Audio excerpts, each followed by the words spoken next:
হতাশা মাদক দিয়ে দূর হয় না। তিনটা জিনিস, মাত্র তিনটা। কয়টা ভাই? এক, 5 ওয়াক্ত নামাজ। এক কি?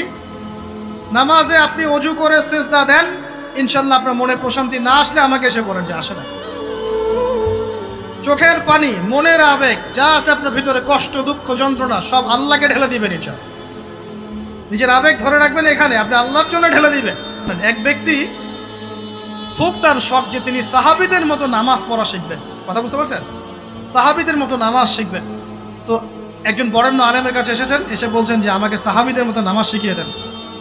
তখন সেই আলেম আরেকজন আলেমের সন্ধান দিয়েছেন, যা তুমি তার কাছে যাও, তিনি শেখাবেন। তো সেই ব্যক্তি একটু অবাক হয়েছেন, কারণ যাকে প্রশ্ন করেছিলেন তিনি অনেক বড় মুহাদ্দিস, আর যার কাছে পাঠানো হচ্ছে তিনি অত বড় মুহাদ্দিস নন, কিন্তু আবেদ, আমল করেন। তাকে গিয়ে বলছেন উনি আমাকে পাঠিয়েছেন সাহাবী বলা নামাজ শিখিয়ে দেন।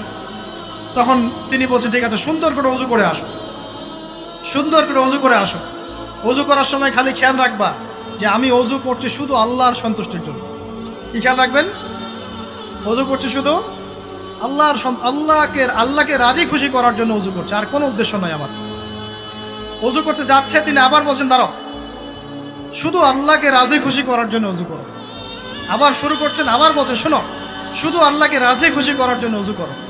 এভাবে বলতেই আছেন, নামাজে দাঁড়িয়ে আছেন, দাঁড়ানোর আগে বলছেন শোনো, শুধু আল্লাহকে রাজি খুশি করার জন্য নামাজ পড়ো। বলতেই আছেন।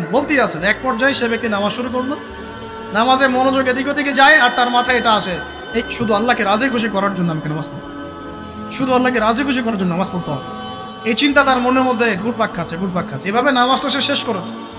শেষ করে চিন্তা করছে যে নামাজ তো পুরোপুরি মনোযোগ দিতে পারলাম না, বারবার মাথার মধ্যে এরকম চিন্তা আসছে, আল্লাহ আমাকে তুমি মাফ করে দাও, নামাজটা আমার মনে হলো না ঠিক মতো। তখন সে ফিরে এসে তার সে ওস্তাদকে বলছেন আমার তো নামাজ এরকম করে পড়লাম, কিন্তু শেষমেশ মনে হলো যে নামাজটা হয়তো কবুল হয় নাই, আল্লাহর কাছে খুব মাফ চাইলাম, আল্লাহ আমাকে মাফ করে দাও, নামাজটা মনে হলো না। তখন সেই যে প্রথম ব্যক্তি যিনি পাঠিয়েছেন তিনি বলছেন এটাই হলো সাহাবীওয়ালা নামাজ। তারা আল্লাহকে রাজি খুশি করার জন্য নামাজ পড়তেন, নামাজ শেষ করে আল্লাহর কাছে ইস্তেগফার করতেন, আল্লাহ কিছুই হলো না, কিছুই হলো। আর কথা কি বুঝতে পারছেন? অতএব আল্লাহকে রাজি খুশি করার জন্য আপনি আপনার আবেগ, আপনার ইবাদত সব ফেলে দিবেন, অন্য কারো কাছে কিছু পাওয়ার আশা করবেন। অতএব নামাজ আপনার হতাশা দূর করে দেবে ইনশাআল্লাহ। 2 নাম্বার আমল হচ্ছে কোরআন তেলাওয়াত। যে ব্যক্তি কোরআন তেলাওয়াত করতে পারে নিয়মিত, তার মনের মধ্যে এই হতাশা, এই ভীরুতা, এই কাপুরুষতা কিচ্ছু আসবে না ইনশাআল্লাহ। আমি গ্যারান্টি দিচ্ছি আপনাকে, হতাশা আসবেই না আপনার মনে যদি আপনি কোরআন বুঝতে পারেন। কোরআনের একটা আয়াত নিয়ে কোনো সময় দেখা যায় 2-3 ঘন্টা সময় পার হয়ে যাচ্ছে, আয়াতটা ছেড়ে সামনে যেতে পারছি না। কোরআনের ভিতরে ঢুকলে আপনি দুনিয়ায় ভুলে যাবেন কি হচ্ছে আশপাশে। যখন আপনি ইলমের ভিতরে ঢুকে যাবেন, কোরআনের ভিতরে, হাদিসের ভিতরে, আপনার দুনিয়ার খেয়ালই নাই।